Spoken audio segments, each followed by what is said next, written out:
You are live. So I'm outside my building here in Boston, out in the driveway yesterday, saying hello, reconnecting with the neighbors. People have been traveling, been away. And so I see my neighbor and we're talking, and his 3-year-old son is on his little bike with training wheels. He looks at me and he gets scared and he says, "Oh no!" And he starts pedaling away, and he's like nervous and scared. And I'm looking at my friend and he's looking at his son. He says, "What's the matter?" And he says, "Jerry, he's no mask. My mask was around my neck. I pulled it down to talk. We're outside. We're more than 6 feet. We're 10, 12 feet apart. And a 3-year-old is afraid of me like I'm a monster. And he's literally pointing at me and saying he doesn't have his mask. He has his mask on. He's 3. God knows that's important. And his father tells me that that's everything now. Everything's about the virus coming to get them. Everything is about masks and staying away from people and being and he's frightened. He's 3. So we've succeeded. The media, the alarmists, the governor, the Corona bros have succeeded in instilling fear and creating this monster, this boogeyman who's under the bed. I mean, 3-year-old, and he's afraid the virus is going to get him and kill him. Yeah, but how else do you train? Like, first of all, how do you train a 3-year-old to wear a mask anyway? You probably just scare the shit out of him. So, my 3-year-old his father told me he thinks it's cool. He has no problem wearing the mask. He thinks it's cool. And Turtle Boy said the same thing. Yeah, my kids did the same thing. The solar system ones, dinosaur but ones. you know as well as I do, it's unnecessary. 3-year-olds don't need masks. It's just nobody needs a mask. It's virtue signaling. It's a way to control everybody. But I was wondering about that months ago. Like, will there be a generation, hell, more than a generation of people, of kids who have this fear that this deadly virus is lurking around every corner if they don't have a mask on and wash their hands and social distance. If they go to school, they might die. I mean, they're 3, 4, 5. You have a 5-year-old, correct? Yes, that's correct. 5-year-old. Does your 5-year-old think that the boogeyman is going to get him? No, because her father teaches her data. Data? Yeah, I mean, I tell her, like, statistically, she can't die from coronavirus. It's impossible. So she knows what that means, statistically? Yeah, we use big words in this house, Jerry. This is a cultured household. Yeah, but so you combine this fear that the virus is going to kill you with this fear that, I should say, go to school, the fear that if you go to school, other kids might die, you might die, teachers might die, so you stay home, curled up in front of the computer, Zoom learning. What's going to do more damage? This myth that a 3-year-old's in danger of dying. In fact, I was talking to his wife, my neighbor, and they also have a 1-year-old. They can't travel. They can't go on a plane because the 1-year-old will not wear a mask, and you can't go on a plane with a 1-year-old unless he wears a mask. So it is, and I know people are kind of getting tired of this, but we've lost our friggin' minds. We've lost our minds where you can't take it. You can't go visit, grandma because you can't go to Disney because you can't go on a plane because a 1-year-old won't wear a mask, even though there's absolutely no reason for a 1-year-old to wear a mask. Nothing. I mean, the mask thing doesn't nearly bother me quite as much. I mean, I hate the mask, don't get me wrong. But the fact that we are not back in school this week really hit me for the first time yesterday. It was the first day of remote learning, and it was a nightmare, an absolute. It was a million times worse than I thought it would be. Really? No learning and no actual learning went on, huh? So first of all, you have to sit there. You're basically a teacher's aide. Every 5 seconds, you got to get glue stick, you got to get paper, this and that. And I mean, the optics of a 5-year-old sitting there staring at a freaking computer with all these screens. So you're in school, right? But what is school? You have conversations with kids, right? You make friends. That doesn't happen on Zoom. There's no relationships building between children. Like, what is the point of this? You're sitting on the computer. I want to just homeschool. Every homeschool kid I've ever met, people say they're weird. Every homeschool kid I've ever met is normal. Right. And they like being homeschooled because they just work for like 3 hours a day. They cut out the fat and the nonsense and the fillers, and then they just learn, and they're wicked smart, and everything's fine. It's. I know there's a big surge in homeschooling for obvious reasons, and we also have exposed teachers, or teachers unions have been exposed during this pandemic, because they don't want to go to work, they don't want to do their jobs, they want to keep the vacation going. The head of the LA teachers union slipped up and said they got to keep it going till election day. We will not be back in school till election day. I'm sure everybody in your school district, every teacher, not every, 90% of them feel the same way. Whatever, they feel like they're doing their part. They feel like they're doing their part to beat Trump. Keep it going till November 3rd. See what happens. Yeah, I feel like it's the people that run the union. I'm not convinced the majority of teachers want remote learning. Like the majority I've seen, I come from a family of them. They're in chat rooms and stuff. Teachers all hate this. I think they're regretting it. And I think their leadership hates Trump so much, because that's all this is. If Donald Trump said tomorrow that he wants schools to be closed, they'd want to open them. They will do whatever the opposite of what Trump does. Whatever Trump does is evil. They'll do the opposite. I wish he would just say that for a day, and we'd be back. It'd be over. You're not, Aiden, you're not even angry. You sound like a broken man. You sound, I am a broken man. You look bad. What happened? So I'm sitting there. I'm like, first, I'm trying to work, and it's painful to watch your 5-year-old. They're supposed to enjoy school, and they're sitting there on the computer. And she didn't get called on once for 3 hours. She literally just sat there. She had a hand up sometimes. 90% of the time, it's, Joey, can you unmute your mic? Joey, I need you to unmute your mic. Joey, please, where'd you go? And it's like all the parents are sitting there hovering over their kids. It's not normal for a 5-year-old to sit there for 3 hours. Well, why? What's the reason? We know 5-year-olds don't get the virus. We know they don't give it. Even if you're a moron, even if you don't read a damn thing, you know this by now. So what's the reason a 5-year-old has to be home and the teacher has to be? Is the teacher in school or is the teacher home? The teacher appears to be home. So why? Do you ask why you're doing that? No, I don't ask why they're doing it. I mean, I don't feel like picking a fight, Jerry, with my kids' kindergarten teacher. Why not? Them. As far as I know, the individual teacher is, would rather be in school. Like, I don't know that, but they don't have a say in this. It's all just hysterics in the media and the union. The union is a real problem. The union leaders. Have you seen this fruitcake who leads the MTA in Massachusetts? Mary. Yes. Her name's Merry as in Merry Christmas. That's her not Mary. Mary. Her name's Mary.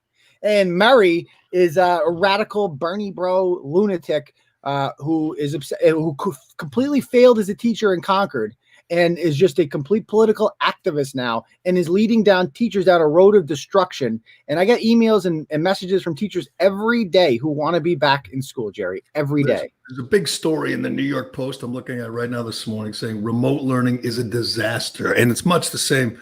Parents talking about what you're talking about. The kids a 5-year-old, 6-year-old can't spend, hours looking at a laptop. They just don't have the attention span. By the way, it's abuse. That's like, this is child abuse when she's sitting there crying, asking to go downstairs like multiple times. And I want to say yeah, you really should be able to, but now you need to sit here and stare at the freaking screen. And the teachers union, like this Mary person, they don't care about the long-term effects of having no interaction, no real learning, no bonding, and the isolation is going to be much more devastating than any virus would have been. Even though we know the virus doesn't affect 5-year-olds, 6-year-olds, 8-year-olds, 10-year-olds, they have to continue with the myth, with the lie. Yeah. For how long is it now? 48 more days, something like that. Yeah, 48 days. Yeah. Can your daughter hold on for 48 more days till the teachers union accomplishes its goal of defeating? We'll see what day 2 is like tomorrow. Today. Well, they're going to go start it. That's the other thing. I have to have my mother come over and help the kid get started with school because obviously, you can't be I'm not quitting everything I do to freaking be her freaking teacher, do their job for them because they're still getting paid. They don't have to quit anything. They can work from home, whatever. And it needs to. I can't keep doing this. It's every level. My son's in college and he hates it. He's sitting in his apartment in front of his computer when he could walk a couple hundred yards and be in the classroom. And there's no positive. No kids have tested positive. No teachers have tested positive. But they say no because why? Because everyone's buying into the panic. At least they are in blue states. Here's what it seems like to me that the more we learn, I've said it for months now, the more we learn, the more dishonest, the anti-Trumpers, the Democrats, the liberals appear when they sit there and say, we have to stay locked down. They know we don't. When they say kids are in danger, they know they're not. Yesterday, the big news in sports yesterday, as we talked about and tweeted about, was the Big Ten is coming back. The Big Ten is going to play football as well. They should, like every other big conference. Now we know. Now we believe the Pac-12 is coming back too. The Pac-12 is going to start on Halloween. Oh, they are. The Pac-12 too. Pac-12 Halloween is a month and a half. These teams have been practicing, all of them. Big Ten, Pac-12, Division 2, 3. I mean, kids are practicing, which is so bizarre to me. Think of what you're asking them to do. They're practicing, 100 kids, 110, 112, 120 kids in a school. They're going in the locker room. They're gearing up. They're putting their pads on. They're going to practice. They're hitting each other. They're running around with each other. They're breathing on each other. 120 kids, but you can't go down the street. Like say in Worcester, say there's a Division 3 team in Worcester. There's another Division 3 team. They can practice, but they can't, get on a bus, go a couple miles and do it against another team. Because why? Because the virus might kill them. It's such a lie that I think people are seeing through it. They've seen the testing. I don't know if you saw the testing in the NFL. Adam Schefter just tweeted about it. They tested, I forget the number, 4,000 people last week and had no positive tests. College, NHL, NBA, it's working for every sport, and yet high school football in New England is still shut down.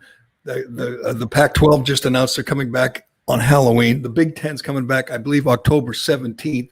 A big win for Trump, a big loss for the Corona Bros and for the mainstream media. It was a tough week for the woke sports media, That's because playing football is worse than 45 counts of sexual abuse. So try to convince me otherwise. I bet you can't do it. I'm leading up to that. I'm building up to that, Cullinane. If you didn't know, I was building up to the big news of the day, which to me was not even controversial. Finally, the Big Ten, which is a very, the presidents, the superintendent, whatever they call them, deans, the athletic directors are a bunch of political hacks who, again, want to hurt Trump so they didn't play football like every other conference. Finally, under pressure from parents and players and Trump, they agreed to play. And on cue, the predictable wailing and whining from the woke sports media was instant. And the best one was from Christine Brennan. No shock. Christine Brennan's a ultra left-winger who's been around forever. I think she was, I don't even know, Washington Post. She's been everywhere. She's been with NPR. She's with the USA Today now.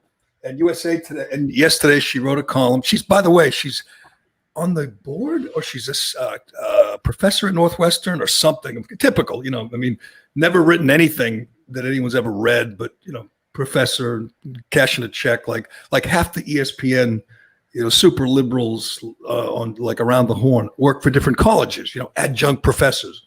Though in fairness, USA Today is like syndicated around the country in every friggin' newspaper, kind of like the Associated Press. So even though maybe nobody reads it, she's widely like that column was everywhere. Yeah, that column was everywhere. It got a lot of negative, angry retweets yesterday. Most people are going to hate read that. Yep. Yes, they hate read. Exactly. She gets hate read. Good point. And yesterday was the best example. This is probably the most widely read thing she's written because it was just so absurd. And the takeaway was this was the darkest day ever for the Big Ten. The worst day ever for the Big Ten. It became the SEC, she said. God forbid, the best conference in the country, you become something like that. That's a bad thing. And when you think about it, I mean, obviously it's absurd on the note that they announced they're going to play. Again, they're practicing. They're scrimmaging. They're going to get together with another team and do that. And she thinks that's the darkest day in the history of the Big Ten. And immediately you got the Sandusky tweets saying, we learned that, a coach at Penn State was raping children. We learned that an iconic head coach was enabling it, was allowing it. That was pretty dark. I don't know if you recall. That was a big story when that happened. Was pretty dark. And then more recently, Larry Nassar at Michigan State with with the gymnasts. We heard the testimony from the Penn first State lost their football team for like 2 years. That's true. They had to bring Bill O'Brien in to revive it from the dead. That's right. They suspended the program. Penn State suspended the program. One of the top schools.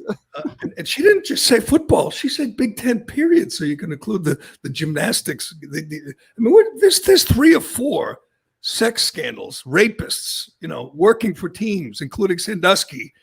And somehow this authority on the Big Ten, who works for one of the Big Ten schools, who's on the board of trustees at one of the Big Ten schools, decides that allowing kids, 19, 20-year-olds to play a sport is worse than a coach raping children in the friggin' showers. Because they hate the South, Jerry. She specifically called out the SEC, that we're becoming the SEC. Oh no, don't become the conference that wins the national championship every year. Don't be that. That would be horrible. We wouldn't want that now, would we? She writes, Wednesday, the darkest day in Big Ten sports history, the day the vaunted conference caved. It choked. It got scared. It became the SEC. Just as the Big Ten was looking smarter by the day as COVID outbreaks popped up at Michigan State, Wisconsin, and Maryland, while other conferences playing football announced COVID-related postponements and soaring cases, the league's presidents reversed themselves and decided to steer their schools and their football programs right into the teeth of what are predicted to be some of the worst days of the pandemic in October and November. I mean, this is just somebody who does not want any good news, I said this in April and I took a lot of crap. These people are rooting for the virus. They were rooting for the virus in April, in May, in June. They're rooting for the virus in September, and God knows they are rooting for the virus in October and November. That's what she wants. She also rips them for having rapid testing for football players and not for other students or other people in the town. So they're taking these people precautions. That make the money for the school. They shouldn't get special. Okay. Wait till she finds out about scholarships. They're not making money. They're making a fortune. They need this money. This is how like hacks like Christine Brennan get a paycheck from Northwestern. You know why, Christine? Because the football team brings in so much money they can afford to pay you for doing whatever the hell you do. But points out, other students don't have the benefit. Football players get tested. Again, and she points out what Ed Orgeron said, which was great. Ed Orgeron, LSU coach, said Tuesday, he said, I think most of our players have already had it. They're through with it. They're good. Yeah, we're good. Yeah, we got it out of our system. Our boys are good boys down there in the bayou. Yeah, we don't play football. He didn't mention he gave it to them on purpose. Oh yeah, we don't care about coronavirus down here. We eat gumbo and a stick. We don't give crap about that. She says, I never would have expected the Big Ten presidents to be so shaky, so fearful, so afraid of their own shadow. I grew up in Big Ten country in Toledo, spent Saturdays at Michigan games. She went to Northwestern. She said she's very involved in NU to this day. She's a professor of practice at the School of Journalism, whatever the hell that means, professor of practice, and a member of Northwestern's 64-person board of trustees. Oh, and she's dead set. And of course, Northwestern, everybody agreed to play, as well they should. It was strictly political when they weren't playing. We know Kevin Warren, the commissioner, is a big Democrat. We know most of the presidents are big Democrats and Trump haters. And most of the governors of those states. And you know what I was hoping for yesterday? I was hoping for Whitmer, the governor, that wretched woman, to say, "Not so fast." Executive order, no football. Wouldn't that have been wild? Well, yeah. I mean, she's a Michigan State fan. Do you think she wants football back? They suck. She's like, why would she want to sit through that funeral? Have you? She got so much blowback. Have you seen her respond to the blowback in any way? I just saw one tweet from her yesterday that acknowledged obviously the sex abuse scandals, but then kind of just said, no, this was about the sport's worst day. This wasn't. She acknowledged that. Yeah. Oh, there was no sports yesterday. It was just a decision. How is this the worst day? But this person, I'll say that she's symbolic representative of the sports media. If you haven't, and I don't really watch all the shows on ESPN, haven't seen like Around the Horn or PTI, but I've heard, Kornheiser on this. I've heard Wilbon. I've followed guys on Twitter. They are so afraid that this will work, and so far it has. So far, the NFL, college football, so far has gone off virtually without a hitch. Hell, this week in the NFL, they're more worried about smoke from wildfires affecting the game than they are afraid of the virus.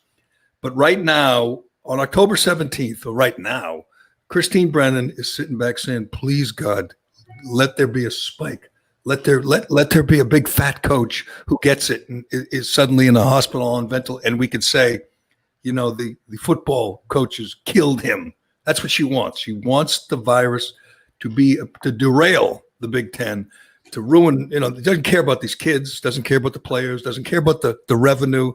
They live in this bubble, this bubble, like, we'll just wait till the virus goes away. We'll just wait as these kids are, seniors in high school, seniors in college, and their hopes and dreams are gone for politics, not for, the virus, not for any prevention or public health reason, just for politics.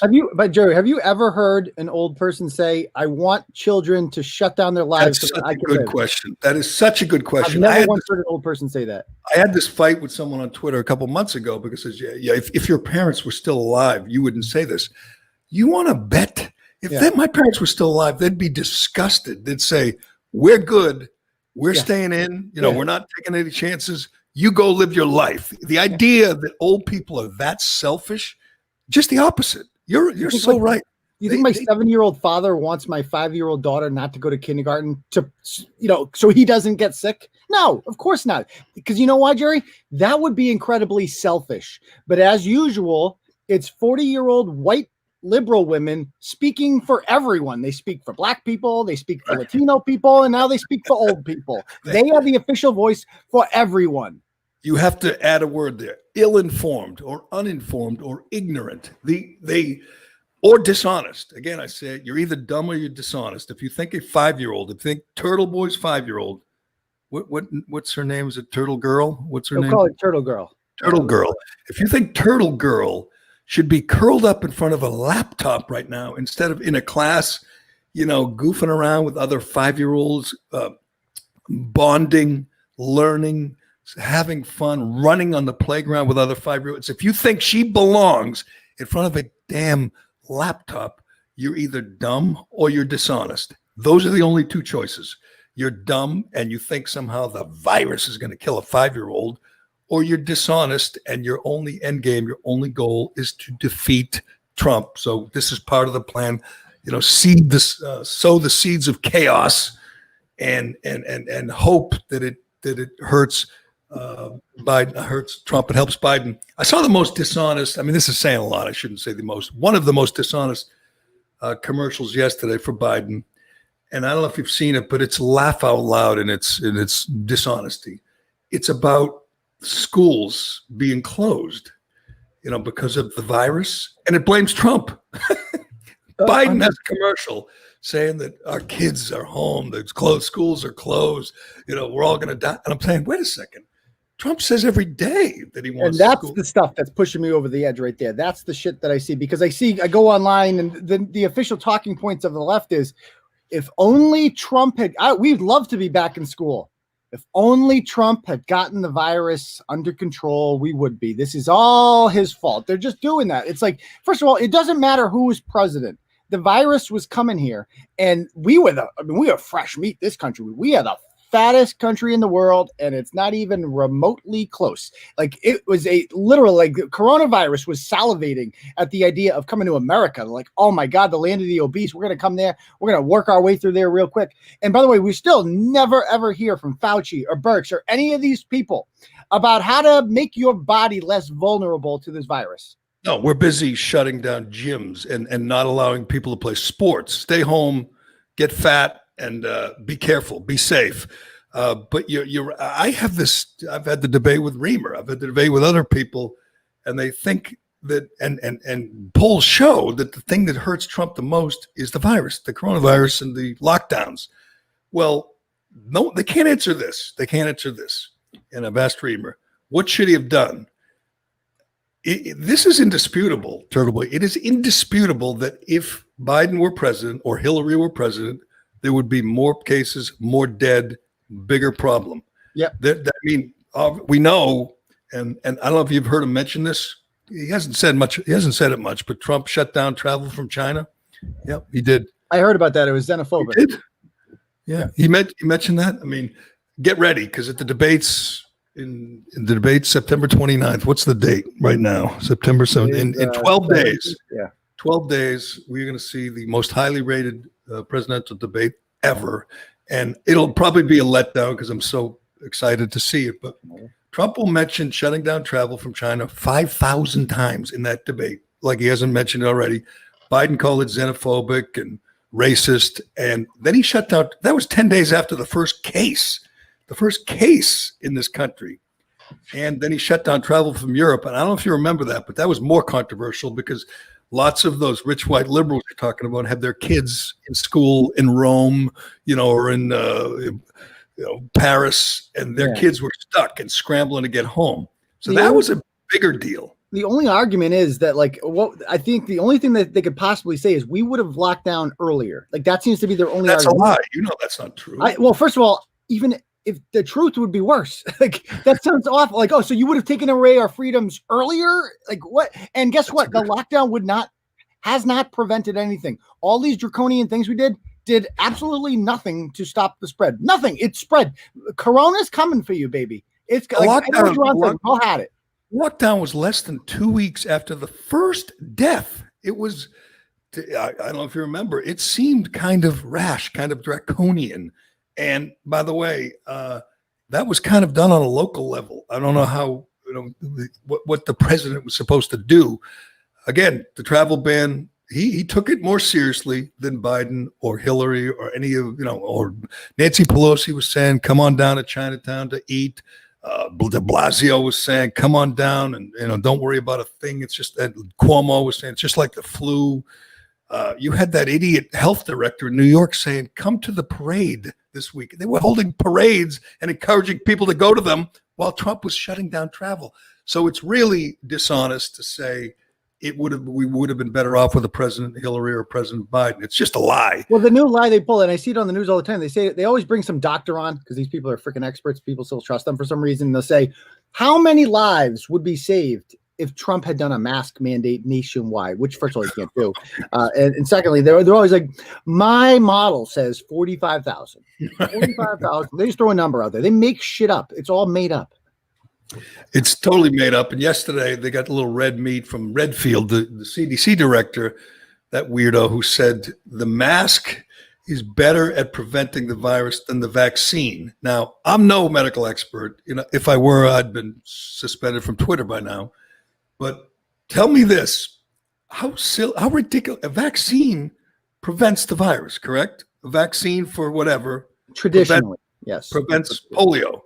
Prevents whatever, smallpox. Correct. So if something prevents it, how can a mask that, we don't know definitively if it stops it, prevents it 100%, how could that possibly be better? But it was so funny. Trump gave a press conference and all they wanted to do, ask about, your CDC guy, Redfield, said the mask. And Trump said he misspoke or didn't understand the question. And they just kept hammering him. You disagree with Redfield. And they love that shit. They love it. No, they did. It was just, and did you hear it? Yeah. Hey, they're like high school girls, Jerry. Did you hear what the CDC director said about you? What do you think about that? Huh? Did you see they caught that Caitlin Collins again? That again, voice. Talk lecturing about Trump Jesus. or was it McEnany? She was lecturing. Why don't you wear a mask? Why don't they? I mean, Caitlin Collins is the worst. Then she took it off as soon as she thought the camera was off. She took her mask off. Her voice too just does not match the face. She is a pretty woman, and then she starts talking, and she sounds like Al Roker. If you don't know what the Babylon Bee is, it's a Twitter account that's a parody, and it's funny as hell. It's a right-wing Twitter right-wing Onion. It's like the Onion, but it's funnier and it's more political. And so the Babylon Bee had a tweet where they said that CNN criticized the leaders of Bahrain, Israel, and UAE and Trump for shaking hands and how that's spreading the virus. And they made a joke out of that. CNN was upset that they made this peace agreement, this historic peace agreement, but they didn't socially distance, and they touched when they shook hands. The next day, CNN literally had, no, it wasn't CNN, was it MSNBC? I don't know. Somebody had literally the same tweet. For real.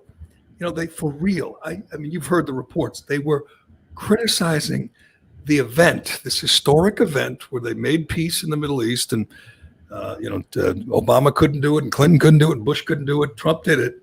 And the takeaway from all of them, CNN, NBC, MSNBC, New York Times, was they didn't socially distance. And they asked Trump about it, and he says, everyone there got tested like that day. Yeah. We weren't positive. No one had it. Not good enough. They wanted them to be masked up and, touching elbows when they signed this agreement. I have to go back to remote learning, but did you see the story that came out this morning? I was going to do this. I got this story 2 days ago. I never wrote about it because I couldn't confirm. Out of Taunton, have you seen this? What happened during a Zoom session of an elementary, I think it's a second grade class, during one of the breaks, a brother of one of the students discovered himself in the room in front of the camera for 5 to 8 minutes, and the teacher could not take it down. So all of these little kids witnessed this. How old was the kid? He had to be puberty. I was told he was like 11. And he was discovering himself on camera, and all of the second graders had to watch it happen. This happened at Galligan Elementary School in Taunton. Well, finally they learned something. That's good. Oh, that's a remote learning you'll never forget. So do you think you're going to get the video? Well, first of all, I won't be reproducing it. I don't work for Netflix, Jerry. So I've seen how you blur out the faces of the children. I think telling the story is effective enough. Yeah. Oh, there's got to be a million stories like that. Here's what I'd like to know, and a serious question, and you've talked about this a lot, is kids who are in abusive households. There's got to be millions of kids whose parents aren't doing what you're doing or what your mother's doing and sitting there and helping. And there must be guys like smacking their kids around during their remote learning, correct? Oh, yeah. If you look at data out of Chicopee during the spring, I think, first of all, it's along racial and special education lines, too. Like 35% of SPED kids missed significant amounts of Zoom calls. And I want to say 30% of Latino kids missed Zoom calls, and 2% of white kids did. So the fact of the matter is that the achievement gap here is growing between black and white kids. This is the exact opposite of what liberals are supposed to want. They're supposed to want the achievement gap to decrease. Instead, it's increasing. The special ed is a great question. I talked to a guy whose daughter yesterday, whose daughter is autistic. And he said they have in-class learning, but his daughter can't go because she won't keep the mask on. And I said, she can't go to school? No. If we put the mask on, she just takes it off. And they said she can't be here. You've got to take her home. I forget, she's 12 or 13. I'm saying a 12 or 13 autistic kid can't go to school. That is disastrous for that family. That must be brutal. And they can't learn. They can't grow. And they certainly can't sit on a Zoom call. It's cruel. These people are cruel. You are right. They're cruel. They don't care about the poor kids. They don't care about the special ed kids. They don't care about the minority kids. They care about one thing, one day, November 3rd. After that, who cares about masks? No big deal. How long were you a teacher? How long were you? I was a teacher for 11 years. 11 years, and you were a history teacher. That's correct. And you said you liked it. You think you were good at it? I loved it. Oh, I was very good at my craft. Do you think, and how old were the kids? What grade? They were 11th grade. 11. So they were juniors in high school. Yeah. Yeah. How many of them, if you were to ask your students right now, obviously they're older now, but occasionally you blog about some. One of them went on a tri-state killing spree recently, correct? Yes. Sometimes the alumni newsletter. All right. Sometimes, what you taught them doesn't quite stick and they go bad. But there was a survey done by this group. It's a Jewish group, a charity.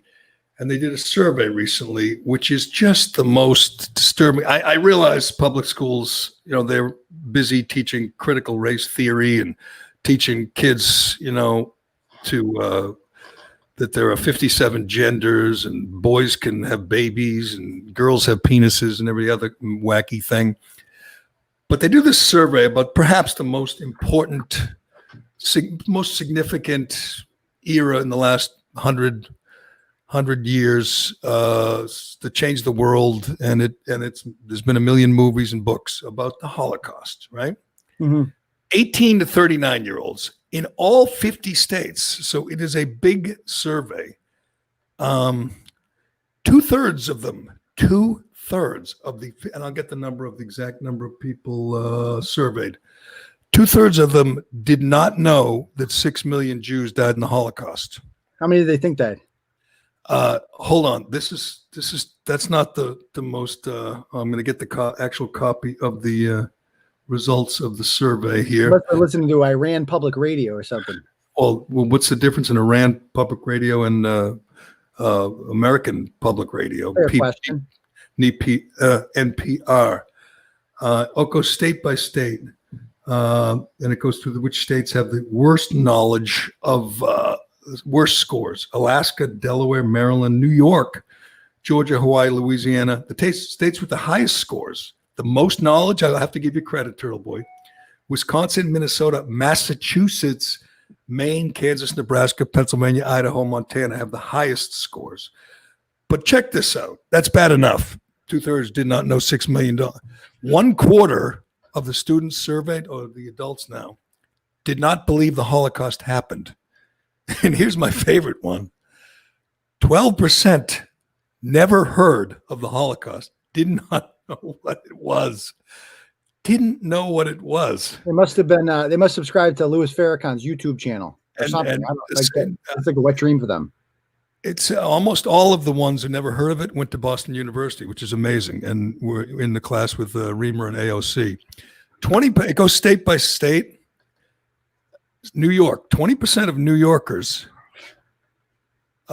think Jews were responsible for the Holocaust. But they did it to themselves. Yes, it seems tricky. Maybe you're right. Farrakhan and they think that it's made up, or and to me, it is not only is it the most significant event of the last 100, it was the most interesting when you think of school and history. Yes. As a history teacher, you must have felt like you were getting their attention, their full attention when you taught but even before they got to me in 11th grade, they've read the Diary of Anne Frank in middle school. Like the Holocaust is everybody. That's a weird stat. I feel like I never had a kid in class ever that didn't know what the Holocaust was or knew. I mean, the 6 million number kind of stands out. A lot of kids remember that. So I don't know what kind of moron kids they're talking to, but I feel like every kid that graduated from my class, they know. They're familiar. 48% could not name a single concentration camp. That's no surprise. They're a little difficult to pronounce, though. Let's be fair. I don't know if you have to pronounce it correctly, but it is. Do you think if you were to poll the students, the 18 to 39-year-olds, and there'd be a lot of them that had Turtle Boy? Did they call you Mr. Turtle Boy? No, they did not. But maybe they should have. If they asked you. I mean, if we asked them, they would know all these basic facts. They would know a lot more than that. My kids, Jerry, you understand? I was competitive, like test scores. Like I wanted to beat the other two junior teachers, and we did year after year after year. Really? On the standardized test. Did they hate you? The other teachers hate you? Oh, they hate me because I always got to the end too. I didn't miss days in school. Like I wanted to get to like 9/11 and like current times. They never got past the civil rights movement, Jerry. My kids knew all about the Iran hostage crisis. You name it. I'll bet you if you did this poll, they would know less about 9/11 than they do about the Holocaust. They would know, there'd be whatever, 20% would say, yeah, it was an inside job or some shit like that, or say, Israel was responsible. I think this is the product of, conspiracy theories and, Farrakhan types. And, it's this not Holocaust denial, but they just don't want to emphasize it. It's just this unfortunate time in Germany, a little, era way back when. It doesn't really matter. It's just mind-boggling. Plus, think of all the movies that have covered it and covered the. They watch Boy in the Striped Pajamas. Like you learn about it in English class too. I read Night by Elie Wiesel in 7th grade, and I think a lot of kids do that now. They read the Diary of Anne Frank. So I don't know what morons this survey was talking to. but every kid I had was pretty familiar with the Holocaust. It's still Night is one of the only books that I've read more than once, and I recommend it to everybody. It's 120 pages. It's Elie Wiesel as a kid, and it's so disturbing, and it's so good. But you and is that a school book, Night? Do you like students read that? Because it's not a hard book to read. I read it in the 7th grade. Seventh grade. That's I mean, it's not as scary as the virus, but it is pretty scary for a kid. No. Kids should be much more scared of coronavirus than they should have. I took my kids to the Boy in Striped Pajamas at the cinema when they were young, and I didn't tell them all the details, and they thought. I mean, I told them it was about World War II or whatever, and my son is so mad at me because at the end he says that. And if you haven't seen it, The Boy in Striped Pajamas is about a death camp. It's about a concentration camp. The kid on the inside makes friends with the kid on the outside. And the kid on the outside is the child of the guy, the officer, the German officer who oversees the camp. And they become friends through the fence. And he thinks it's cool that he has striped pajamas. That's what and eventually the kid on the outside, the German officer's son, sneaks in to play with the kid inside, the Jewish kid. And on that day, they happen to round up all the kids and put them in the gas chamber. So the leader of the German officer in charge of the camp gassed his own son. If you haven't seen it, and it's it's a good, funny, happy family movie. Funny. I'm just kidding. Oh. And they were mad at me. My son was, I can't believe you made. He was only a kid. It was 10 or something. I said, it's good. It's historical. I think it's a very good. It's supposed to be disturbing. It's about the Holocaust, right? If you're not disturbing kids with history, then you're not teaching it the right way. Like history, slavery. People are always saying we shouldn't show this ugly side of, like, that Lincoln statue where the slave is on the ground and Lincoln's above him. Like, that's demeaning. It should be demeaning. Like, this should shock you to the core. If slavery does not shock you to the core, then it's not being taught appropriately. Right. If you're getting a Disney version of it. I remember being a kid watching Roots and staying in bed awake at night saying, did that really happen? I mean, it was just so disturbing. You're right. It is shocking, and it should be shocking. It should be, it should keep you up at night. I've talked about this briefly. In fact, we tried to get him on when this podcast started earlier, the start of the year. Have you read Stephen Ross's book? Stephen Ross is a Holocaust survivor. His son was a Boston city councilor, Michael Ross, a big moonbat, but an amazing story. I didn't even know it existed, this book, which was just incredible. It's better. It's sort of like Night, but it's even better. It's because it goes back and forth. He's a kid in Germany and Poland going through surviving concentration camp. He survived Auschwitz, I believe, and Dachau. I believe he was in both. And it just, goes through the horror of growing up and being rounded up and all that. He started the Holocaust Memorial in Boston. He died recently. He died in February, end of February.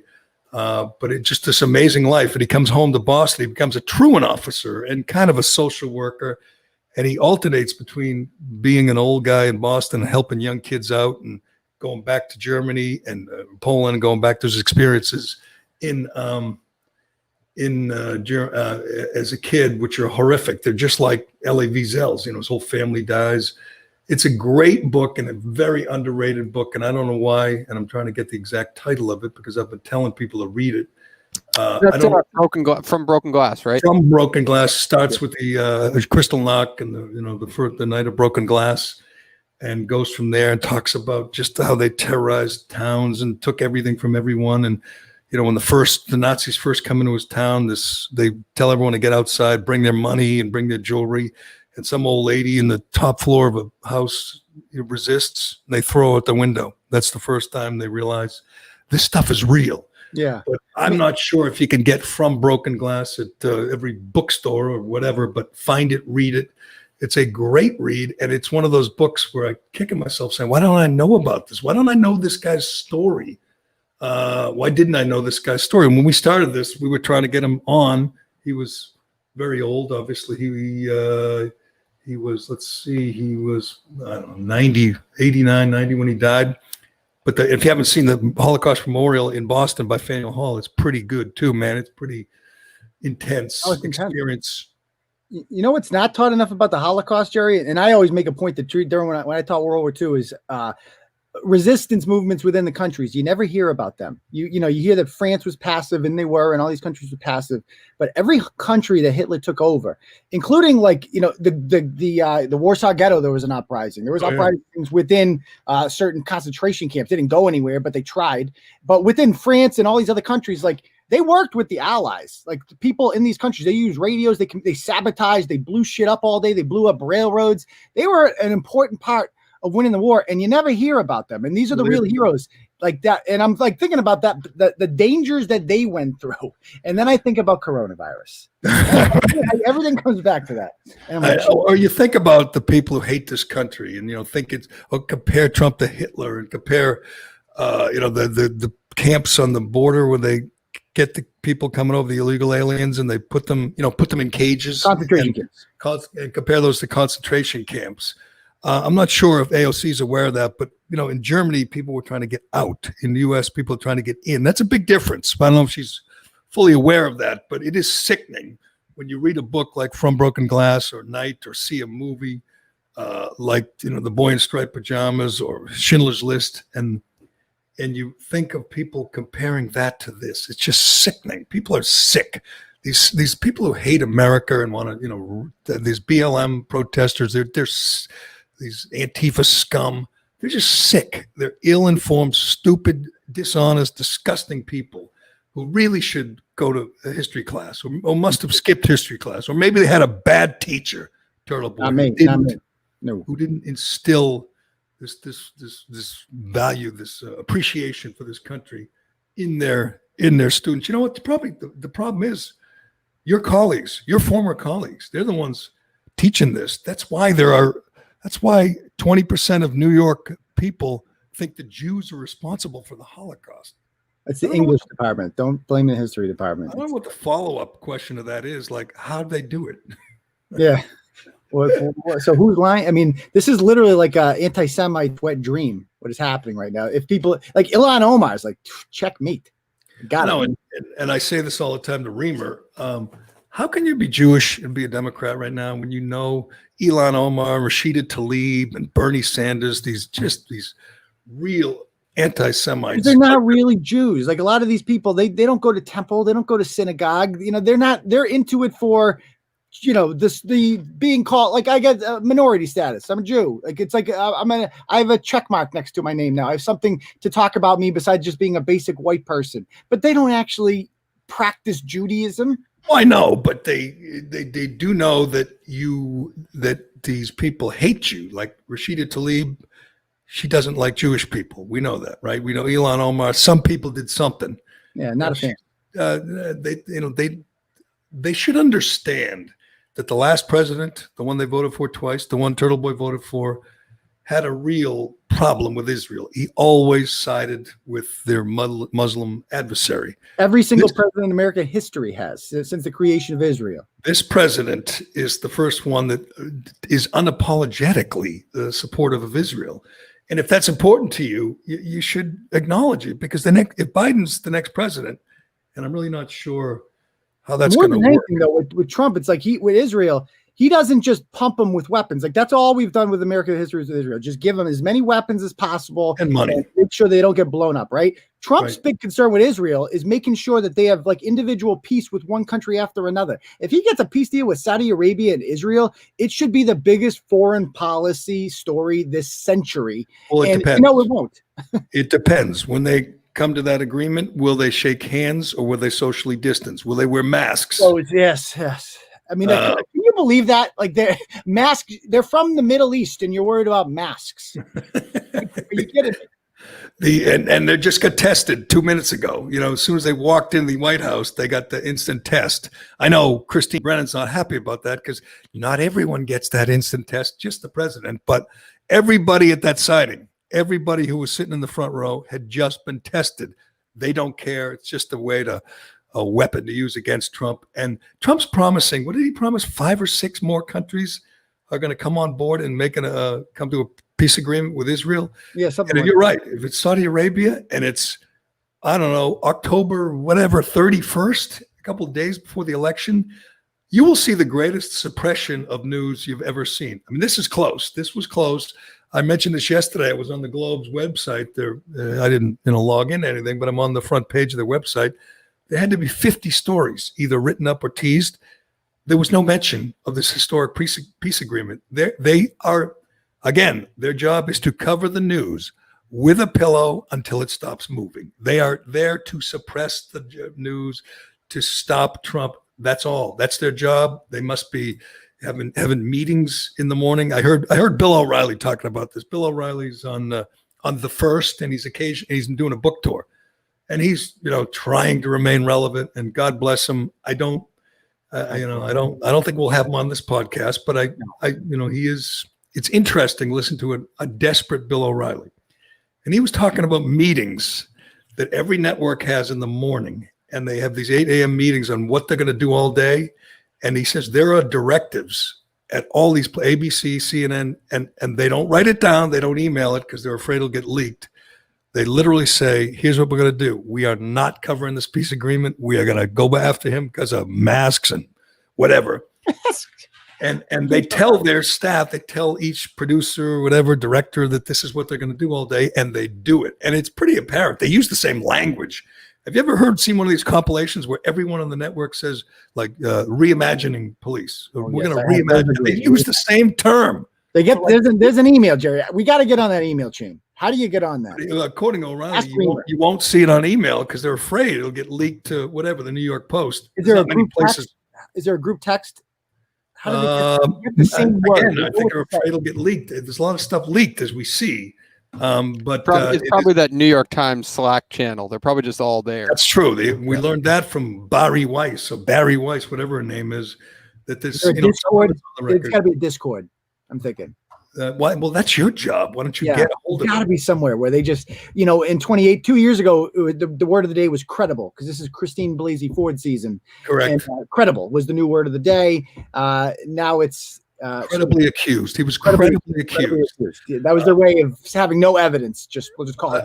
As I know you're a big history buff and in the current events buff. Am I news junkie? I can't wait for the next. I mean, it's 48 days, whatever, to the election. This is a lock. You know it, and I know it.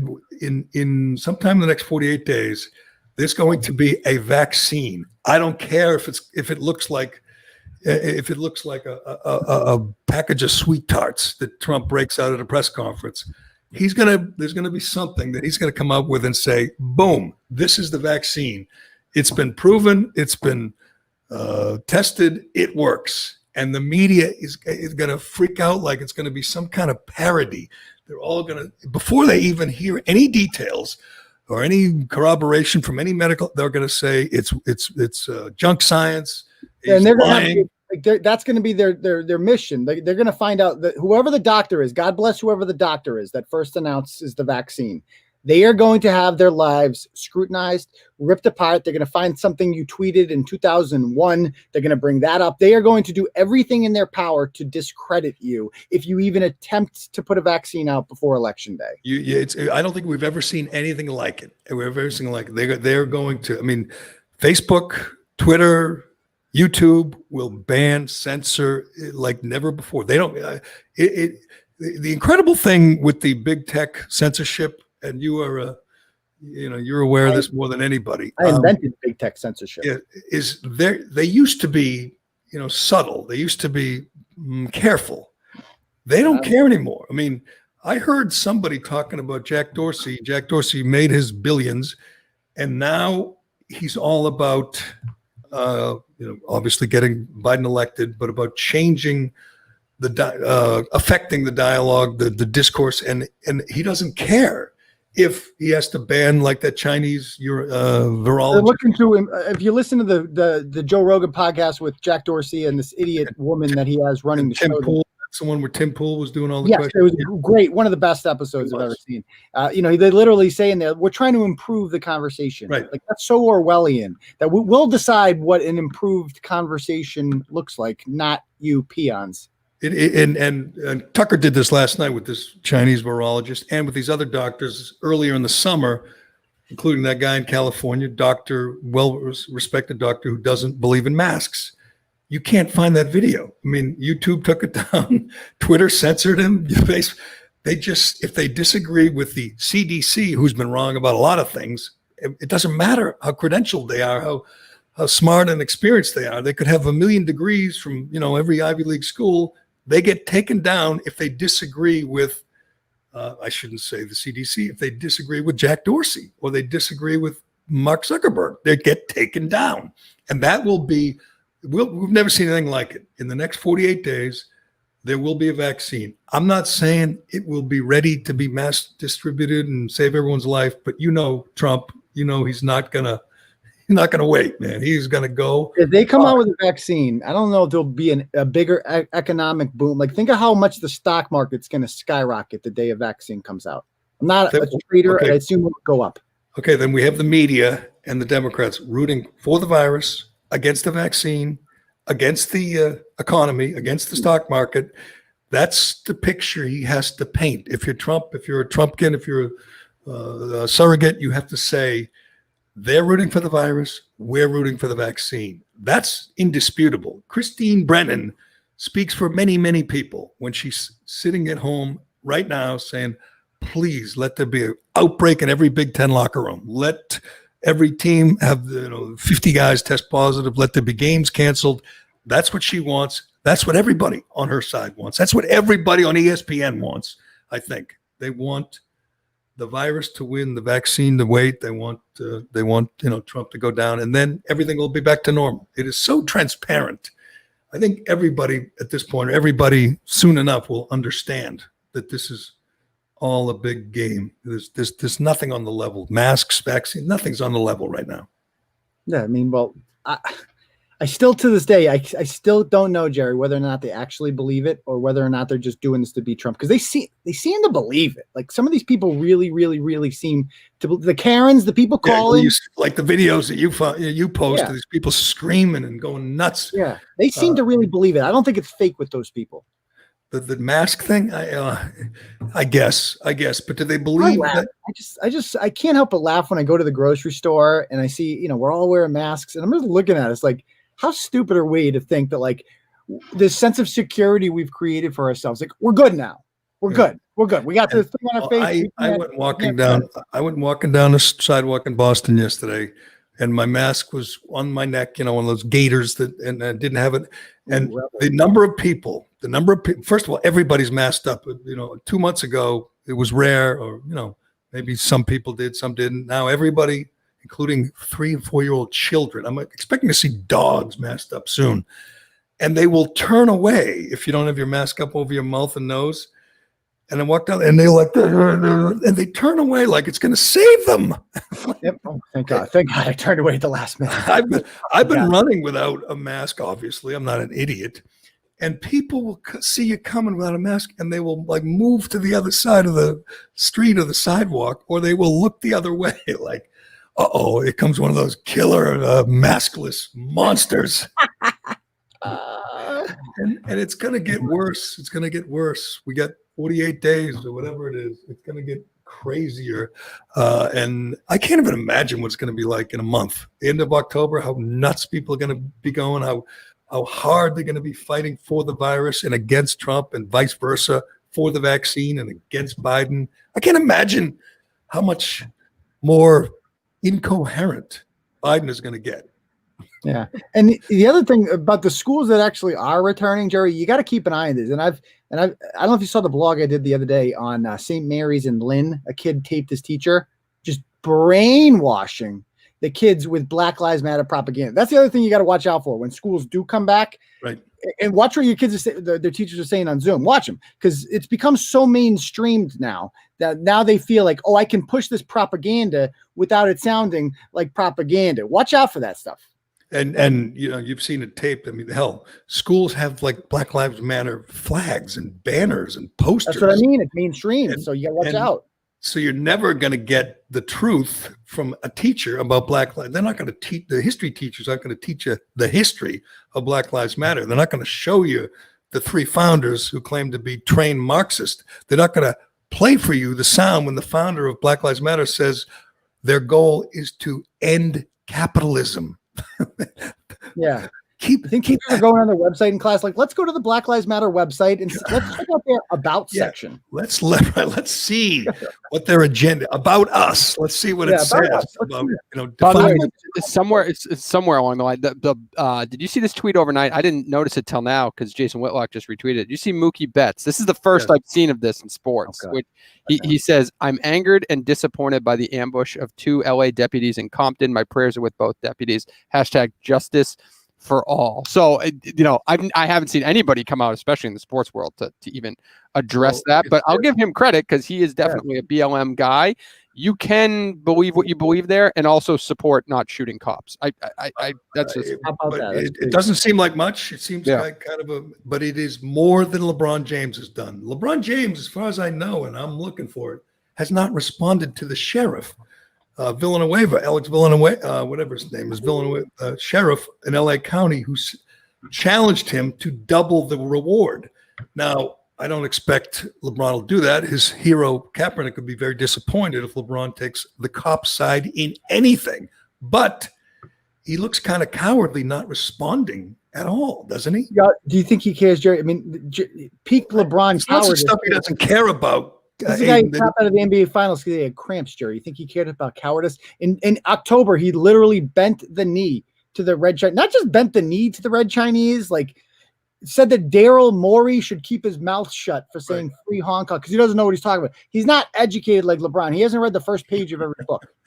But think about how easy would it be to say thoughts and prayers, some hollow gesture to the deputies who were shot.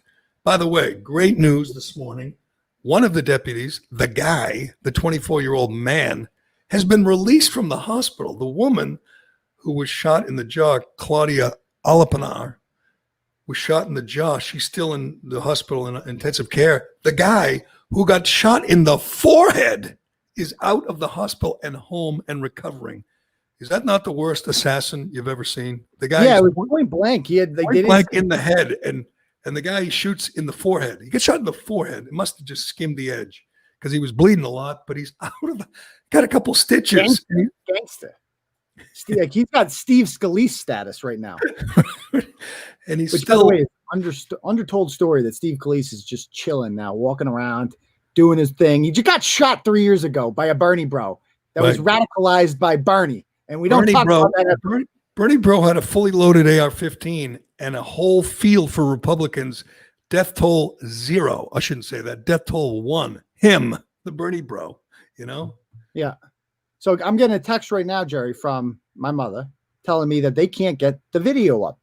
So they're having trouble. So I got to go up there soon, not to end this short. But this is another example of remote learning. Okay, I will let you go do your remote learning. I'll get you your 5-year-old. We got 330 people on here right now. That's double. No, that's over 4 times Reamer's ratings. I'd like to point that out right now. You're amazing, but you do look a little stressed out. Cullinate said at the beginning, you look a little. Oh, it's anger. I've been there before. Actually, I've been there often. It's when you're so angry that you end up just giving into it, and you're a broken man. And I see it on you. I feel it, and hopefully you do look a little broken by this remote learning thing. Yeah. Monica Cannon Grant couldn't break me. All these people couldn't break me. Remote learning might be the straw, Jerry. Remote learning is the end. By the way, it's so stupid. Like, we use this video service every show that we do. This is all just through the regular internet. These people have to download software for their kids to use on a computer. Even though that sounds stupid, you're always going to run into software problems when you have to download things. Make it as easy as humanly possible on people, especially when you're involving grandparents who might have to come over because there's 2 working parents or something. It's insane. I can't imagine the toll it takes on people who have to work. I mean, at least you can work at home, Turtle Boy. What if you have to go somewhere? You got to go work.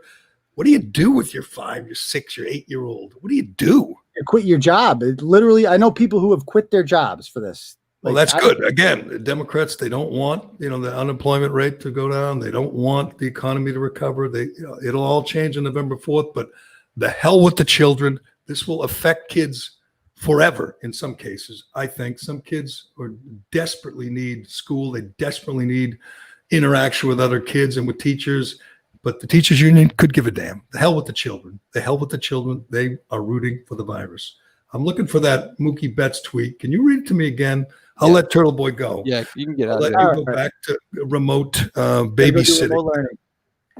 You can check out Turtle Boy at tbdailynews.com for his latest blog. You want to read about this stuff we're talking about this insane lockdown. And oh, by the way, I got the numbers this morning from Stuart Varney.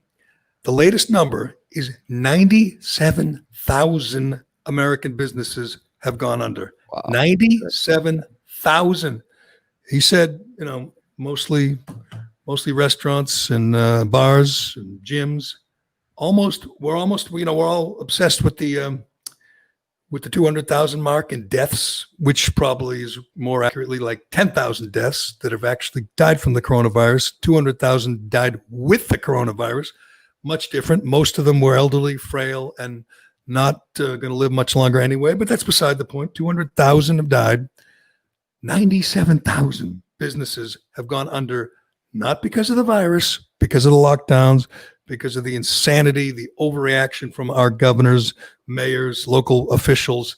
They have killed off almost 100,000 businesses. I wonder when they accumulated that data, because I feel like the last 2 weeks have been that kind of breaking point. Like, yes, people fought their fucking ass off, and now it's reaching that point where they're just saying we can't do it anymore. And I'd be shocked if that's even added in at this point. Like, I would too. Yeah, absolutely right. And I told you this is personal now, because a gym that I belonged to for years, that my wife worked at for years, is going under, and I'm going to talk about that in detail. That is all 100% the fault of the governor.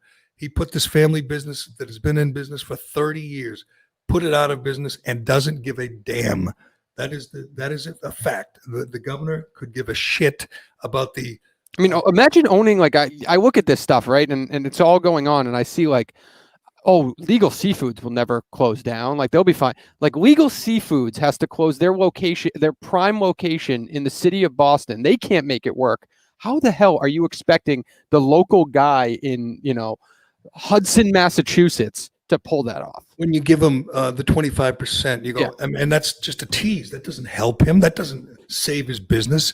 And it's one thing to do this if you thought you had to do it. They know you don't have to do it. They know lockdowns don't work. They just get off on the power, and they don't care. You've seen it. I saw that restaurant guy confront Baker a couple weeks ago, and Baker just back of the hand. Does not care. It is sickening. It is disturbing. And I realize, we're this lone voice. There aren't enough people screaming about it. Maybe a few people on the radio and a few bloggers, but the Globe does not care. The TV stations, they don't care. They're all Marty Walsh cares. We can eat outdoors this year in a blizzard if we want to. Right. You eat outdoors in December. Yes. But you can't go inside. I can't imagine having your whole life wrapped up in a small business and hearing and dealing with the callousness, the utter cruelty of these officials who could give a damn. They know it's not about public safety. They know it's about control, and they do not care. I'm going to have details about some other businesses soon, and I'm going to go off, because this friggin' governor is just a tyrant and just a cold, callous, cruel man who has, his mansion in the suburbs and his driver and his, salary and pension, and doesn't affect him at all. In fact, he loves it. He has all the attention, all the focus on him. And he just says, sorry, bub, you lose your restaurant, you lose your gym. Too bad. The virus. And I don't know if that all changes on November 4th or not, because I'm looking at the way these governors, the Connecticut governor, Ned Lamont, was confronted by a heckler yesterday. It was beautiful. And the guy was just heckling the crap out of him. I encourage that. Hecklers should chase these governors, Cuomo, Murphy, Lamont, Whitmer, Baker, chase these tyrants around, make them miserable, make them understand what they've done to their states, what they've done to their citizens. It is so, so disturbing. But I've gone on long enough. I will give credit to Mookie Betts. At least he tweeted, acknowledged these two deputies who were savagely attacked. I'm still waiting for LeBron. Everyone's still waiting for LeBron to chime in with some hollow thoughts and prayers. I'm not sure. Well, I mean, in fairness, where Laura Ingram's getting what she wants, he's keeping his mouth shut and he's just playing basketball. Well, saying, on my best, my condolences or anything, that's not being political. Just say, I mean, he lives in LA. You'd think he'd say thoughts and prayers just to get this people off his back, even though he doesn't mean it. And I don't expect him to double the reward, even though that would be, easy for him to do. But just say, great to hear that one of the deputies is out of the hospital. Best of luck to the other one, the real hero, the woman, Claudia, who should be honored by the NFL this weekend. Probably won't be, but should be. I would love to see that happen. You got nothing from LeBron. You got a little something from Mookie Betts. That's a good thing. It's been a tough week for the woke media. LeBron was embarrassed by Candace Owen. The NFL ratings, opening weekend ratings are down. The NBA ratings are in the toilet. They're looking at a possible Miami-Denver finals that will be historically low ratings. And Big Ten football is back. The darkest day in Big Ten. They announced they're actually going to play football games, and the woke media mob can't handle it. That is a wonderful thing. That's a win for Trump. That's a win for football. That's a win for America. That's a win for the boys of fall. And by the way, you're going to be mad at me for doing this because I can hear it in your voice that you're winding down. I saw your tweet yesterday about all the money going toward Phil Mickelson for the U.S. Open, which is insane that people are doing it. But I think it was Mark Dondero this morning who tweeted, if Phil pulls off the Grand Slam at the career Grand Slam at the U.S. Open, that's a better story than Tiger Woods winning the Masters at age 42. And I completely agree with him on that. So I wouldn't disagree. Crazy 50. Yeah. A guy bet $45,000 on him to win at 50. And he's been playing like shit. I think he's been playing like shit. He has no shot. I mean, he's playing great on the senior tour. He dominated his first event on the senior tour. But that is just pissing away money. And maybe the guy's, loaded and he's made money gambling. But 45 grand on a guy to win. He wins. What's the number he wins? Like 3 million if he wins? Yeah. He's not going to win. No. If he makes the cut, it's a major achievement. He's 50. And he choked there before. I'll be watching. Tiger's in the mix, and it's a major. It's a major at a great course. I'll be watching, but there's no chance Phil wins. It'd be great if he did. It'd be great theater. I like Phil. Do you see that before and after picture he posted last week? Like, what a fatty! I remember him, fat Phil. Yeah, didn't know. I forgot that he was that fat. It is kind of amazing how out of shape he was. And you know what? It worked. He got in shape. He's kicking ass and making money on the senior tour. And what's John Daly doing? Fighting cancer, which is a shock. The guy that healthy has a cigarette in his mouth all day and a drink in his hand and a bag of M&Ms in his golf bag. He's battling cancer. But anyway, I am winding down. Anything else, Colin? No, that's it. Rate, review, subscribe. Do all the good things as we go into the weekend here. Subscribe. Follow us on Twitter. Follow the Callahan Podcast on Twitter if you'd like. And we tweet out the podcast as soon as it's ready. Share it with a friend. We would really appreciate it. Thanks to Turtle Boy. Thanks to Colin.